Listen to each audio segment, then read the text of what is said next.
और ऑयल, खासतौर पे ऑयल इंडिया, ओएनजीसी, बीपीसीएल और इसके साथ ही तमाम अहम स्टॉक्स पर। अक्षय, आपसे ही नजरिया चाहेंगे, बताइए ऑयल मार्केटिंग कंपनियों को लेकर आपकी राय फिलहाल क्या बन रही है? जी, अब देखिए फरवरी में बहुत ही स्ट्रॉन्ग अपमूव रहा है most of the oil marketing companies में, आईओसी, बीपीसीएल, एचपीसीएल हो। गए कुछ ट्रेडिंग सेशन में थोड़ा सा हल्का सा दबाव है, ये प्रॉफिट बुकिंग वाला सिनारियो दिख रहा है, पर ब्रॉडर ट्रेंड में अभी भी कोई भी प्रॉब्लम नहीं दिख पा रही है, रिकवर हो जाएगा जल्दी। तो मेरी राय रहेगी कि वापस मोमेंटम रिगेन हो सकता है ऑयल मार्केटिंग कंपनीज में।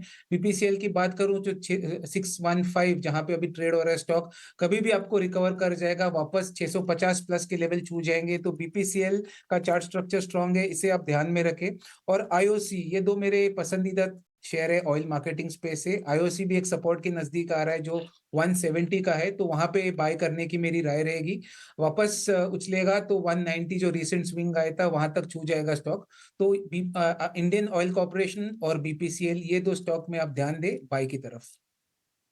तो इस वक्त अहम नज़रिया अक्षय जी का ऑयल मार्केटिंग कंपनियों पे और उनकी पसंद के जो स्टॉक्स हैं उसके बारे में भी उन्होंने राय दी, आईओसी और बीपीसीएल। चलिए एक और सवाल लेते हैं और ये सवाल कपिल आपसे रहेगा। ज़रा रेलवे स्टॉक्स पर अपना नज़रिया दीजिए। क्या जो चुनिंदा रेलवे स्टॉक्स में तेज़ी है, इस तेज़ी की सवारी करनी चाहिए या कोई ख़ास रणनीति बनाकर रेलवे स्टॉक्स में आगे बढ़ना होगा?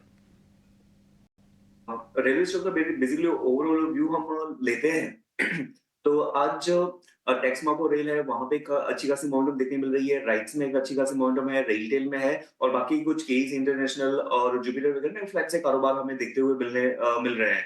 और रेलवे स्टॉक्स की नो डाउट एक अच्छी मोमेंटम आई थी, बीच में एक पॉज भी आ गया था। आई थिंक प्रीवियस वीक में भी हमने बात की हुई थी कि एक पॉज आ गया था, उसके बाद में फिर से ये ट्रेंड रिज्यूम हो सकता है। तो पिछले फ्राइडे के दिन में भी और आज के दिन में भी हमें एक अपसाइड ट्रैक्शन देखने मिल रहा है। और पहली प्रायोरिटी यहाँ पे राइट्स पे रहेगी और राइट्स का जो हम चार्ट के फॉर्मेशन देखते हैं तो काफी बेहतरीन बने हुए हैं। स्टॉक प्राइस ने काफी अच्छा मूव किया हुआ है, 3-4 दिन के बेस के बाद में फिर से आज एक अपसाइड मोमेंटम स्टार्ट हो रही है। तो मुझे लगता है कि जो 805 जो पहले के इसके रेजिस्टेंस लेवल थे वो निकल सकते हैं और फिर से एक फ्रेश अपसाइड मोमेंटम देखने मिल सकती है। जब तक शॉर्ट टर्म में 780 के ऊपर राइट सस्टेन करता है तब तक उसके एक पॉजिटिव जोन में हम मान सकते हैं। नजरिया इस वक्त रेलवे स्टॉक्स में और पसंद आता हुआ राइट्स यहाँ पर कपिल जी को लेते हैं जहाँ पर की एक्शन नजर आ रहा है और ऐसे में बाजार एक दायरे में है, रेंज में है। लेकिन हम देखते हैं कि कुछ स्टॉक स्पेसिफिक एक्शन काफी शानदार बना हुआ है। इसमें एलएनटी देखिए अब 3% ऊपर ये स्टॉक आ चुका है। यहाँ पर ब्रोकरेज रिपोर्ट्स भी जो आई थी वो काफी बुलिश थी, जिसमें सीएलएसए ने अब 4,360 के टारगेट्स सीएलएसए देख रहा है और अब उस रिपोर्ट के चलते हम सुबह से ही देख रहे हैं स्टॉक में मजबूती और अभी भी 3% ऊपर ये स्टॉक ट्रेड कर रहा है। कपिल जी, एलएनटी पे क्या व्यू होगा आपका? फ्रेश एंट्री ले सकते हैं?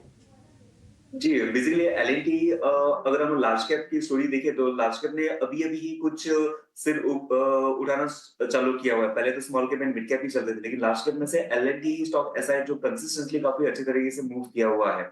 टॉप प्राइसेस ने बीच में इंटरमीडिएट करेक्शंस आया था, उसके बाद में काफी बेस बनाया हुआ है और आज पहला ही दिन है जहां पे स्टॉक प्राइस में अच्छा ब्रेकआउट देखने मिला है। स्ट्रक्चर अच्छा है और आज उसमें मोमेंटम भी जुड़ रही है, तो बेशक यहाँ पे एक ट्रेड का सेटअप बन रहा है। और कैपिटल गुड्स में जो दूसरे स्टॉक्स चल गए थे वहां पे प्रॉफिट बुकिंग आ रही है, लेकिन जो नहीं चले हुए हैं टेम्पररी वहां पे अपसाइड ट्रैक्शन हमें देखने मिल रहा है। तो 3487 के लेवल के यहाँ पे बेशक हमें का अपसाइड मोमेंटम देख सकते हैं। थोड़ा सा नीचे है 3450 तक, तब भी डरने की जरूरत नहीं है, एक्यूमुलेट कर सकते हैं 3430 के स्टॉप लॉस के साथ। और ऊपर में कहां ना कहां पे 3680 के अपसाइड पोटेंशियल हम इसमें देख सकते हैं।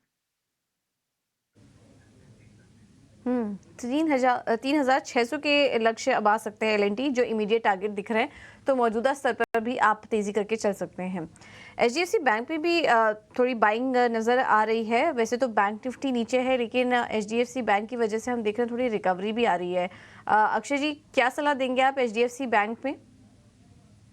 एचडीएफसी बैंक अब देखिए गए कुछ दिनों से हल्का सा एक सपोर्ट बेस बनता हुआ दिख रहा है 1380 और 1400 के बीच में। आज डे ट्रेडिंग में बिल्कुल थोड़ा सा उछला है, ये ट्रेडिंग वाला बाय है। अभी तक ऐसे कोई संकेत नहीं मिल रहे कि बहुत लॉन्ग टर्म या मीडियम टर्म का रिवर्सल है।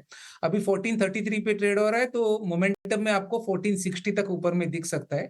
आप अगर बाय कर रहे हो तो आप ये ट्रेड में 1410 का स्टॉप लॉस बनाइए। ठीक है, तो एचडीएफसी बैंक पर अक्षय की ये रणनीति आपको मिलती हुई खरीदारी की इसमें सलाह, मुनाफा हो सकता है। चलिए बढ़ते हैं आगे और कुछ और स्टॉक्स को अपने रडार पर ले आते हैं। स्टर्लिंग एंड विल्सन और एसजेवीएन के साथ ही एचएएल पर भी ज़रा नज़रिया लेने की कोशिश करते हैं। हालांकि जैसा हम देख रहे हैं कि इस वक्त एसजेवीएन को छोड़ दिया जाए तो बाकी दोनों ही स्टॉक स्टर्लिंग एंड विल्सन और एचएएल इस वक्त लाल निशान में कारोबार करते हुए। अक्षय, मैं आपके पास ही आना चाहूंगा। एसजेवीएन, एचएएल और स्टर्लिंग एंड विल्सन, इन तीनों स्टॉक्स पर जरा विस्तृत नजरिया दीजिए। जी, पहले बात करता हूँ Sterling and Wilson. Sterling and Wilson ये स्टॉक अब इसका प्राइस पैटर्न देखें तो एक रेंज में सीमित है। 560 का बेस है, 640 का अपर एंड है। काफी टाइम से रेंज में सीमित है। मेरा मानना है कि एक्यूमुलेशन जोन में है, ब्रॉडर चार्ट स्ट्रक्चर अभी भी स्ट्रांग है, तो बाय करने का नजरिया है मेरा, ये रेंज में एक्यूमुलेट करे। थोड़ा टाइम लग सकता है रेंज में, और थोड़ा टाइम स्पेंड कर सकता है, पर ये ब्रेकआउट जल्दी आपको देखने को मिलेगा और 675 से 690 आपका टारगेट एरिया बनेगा। बात आती है अभी हाल की, जो है Hindustan aeronautics. Similar chart structure है, ये भी रेंज में सीमित है। ऑलमोस्ट एक 1.5 महीने की अवधि हो चुकी है जहां पे रेंज में सीमित है। तो 2900 का बेस और 3150 का रेजिस्टेंस, ये रेंज है। मेरे हिसाब से ये भी ब्रेकआउट कर जाएगा और ऊपर में 3250 तक छू जाएगा। होल्ड करना है या बाय करना है in the range, stop loss बनाइए 2900 का। और लास्टली अगर बात करें एसजीवीएन की, तो एसजीवीएन का मैं अगर चार्ट स्ट्रक्चर देखूं तो इसमें जो है थोड़ा सा करेक्शन हुआ था, हल्का सा एक बेस बना हुआ है 115 पे, पर अभी ऐसे कोई संकेत नहीं है कि बहुत बड़ी अपमूव बन सकती है। तो ये मेरे नो ट्रेड जोन में है, 115 और 130 ये रेंज में सीमित रहेगा, तो इसमें कोई ट्रेड मुझे मिल नहीं पा रहा है। तो एचएएल और जो दूसरा स्टॉक था स्टर्लिंग एंड विल्सन, ये दो स्टॉक बाय करने की राय रहेगी मेरी। स्टॉक्स और सेक्टर पर बात करते हैं, जरा आईटी काउंटर्स पर भी एक नजरिया लेते हैं। कपिल, आईटी काउंटर्स पर आपकी राय क्या होगी? टीसीएस पर खास तौर पर राय दीजिए।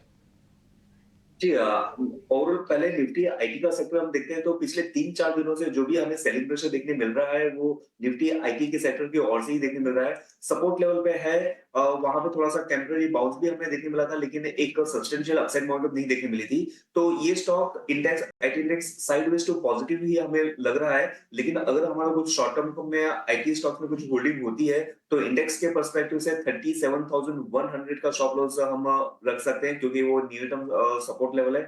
37,100 के नीचे आईटी सेक्टर में थोड़ी सी और वीकनेस आने की आशंका बनती है।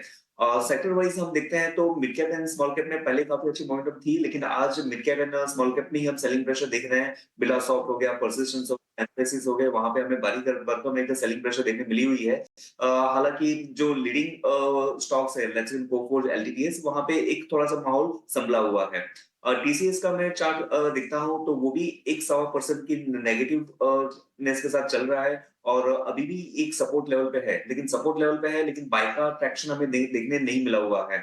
3009 जिसके पास ये पोजीशन होती है तो 3970 के स्टॉप लॉस के साथ इसको होल्ड करें और ऊपर में ये स्टॉक की अपसाइड पोटेंशियल हमें 4160 को देखने मिलेगी। सेक्टर पे overall view sideways to positive ही बना है।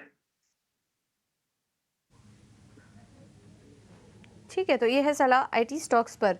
भारत फोर्ज में अक्षय जी, क्या कोई ट्रेड नजर आ रहा है आपको? अभी 2% ऊपर आ चुका है ये स्टॉक, कोई ट्रेड लेना चाहिए? जी, भारत फोर्ज आप ब्रॉडर चार्ट देखे काफी भारी बिकवाली दिखी थी 1320 से लेके 1100। इसके बाद हल्की सी जो रिकवरी है वो हार्डली एक 30% की रिकवरी है कंपेयर टू जो फॉल दिखा था गए कुछ ट्रेडिंग सेशन में। तो ये एक डेड कैट बाउंस वाला सिनारियो है, अभी तक कोई मेजर रिवर्सल के संकेत नहीं दिख पा रहे। तो ये जो मोमेंटम है 1180 तक बनता हुआ दिख रहा है, तो मैं कहूंगा इसमें आप बाइंग अवॉइड करें। अगर आपके पास ऑलरेडी शेयर है तो आप अपना ट्रेलिंग स्टॉप लॉस 112 पे रख दीजिए, तो फ्रेश खरीदारी करने की राय नहीं रहेगी भारत फोर्ज। ठीक है, एलआईसी हाउसिंग फाइनेंस में कपिल आप सलाह दीजिए, यहाँ पर क्या कोई ट्रेड ले सकते हैं? और तेजी के लिए ये भी स्टॉक काफी समय से चल रहा है, एक 6 महीने का चार्ट भी आपको दिखा देते हैं। 56% ये स्टॉक भाग चुका है। LIC हाउसिंग फाइनेंस लगातार तेजी में बना हुआ है। इन स्तरों पर क्या कोई ट्रेड लेना चाहिए या फिर मुनाफा बुक कर ले? नहीं, बेसिकली अभी हाउसिंग फाइनेंस में ओवरऑल हमें ट्रैक्शन देखने मिला भी हुआ है। कोई भी स्टॉक्स है जहाँ पे मोमेंटम नहीं है, लेकिन उसमें हाउसिंग फाइनेंस में एलआईसी ने कंसिस्टेंटली ऊपर की ओर की हमें मोमेंटम देखने मिली हुई है। टेक्निकल स्ट्रक्चर भी हाई टाइम फ्रेम से लेकर लो टाइम फ्रेम तक इसके अच्छा ही हमें देखने मिला हुआ है। आज भी जो 2.5% से ऊपर बढ़ा हुआ है, तो काफी दिनों के कंसोलिडेशन पैच के बाद में मोमेंटम आई हुई है। तो स्टॉक प्राइस में काफी डिसेंटली ऊपर जा रहा है कि प्राइस में ऊपर का इजाफा हमें देखने मिलता है, बाद में वही प्रॉफिट डाइजेस्ट करता है और फिर से उसका अपसाइड मोमेंटम रिज्यूम होता है। तो यहाँ पे स्टॉक चल रहा है तो उसको चलने दीजिए और प्रॉफिट बांधने की जल्दी कोशिश मत कीजिए। हाँ, लेकिन ट्रेडिंग स्टॉप लॉस आप इसमें 635 तक का या फिर 640 तक का आप ट्रेडिंग स्टॉप लॉस में रखें शॉर्ट टर्म के ट्रेडिंग के पर्सपेक्टिव से, और बाकी इस स्टॉक लॉस से इस स्टॉक में बने रह सकते हैं।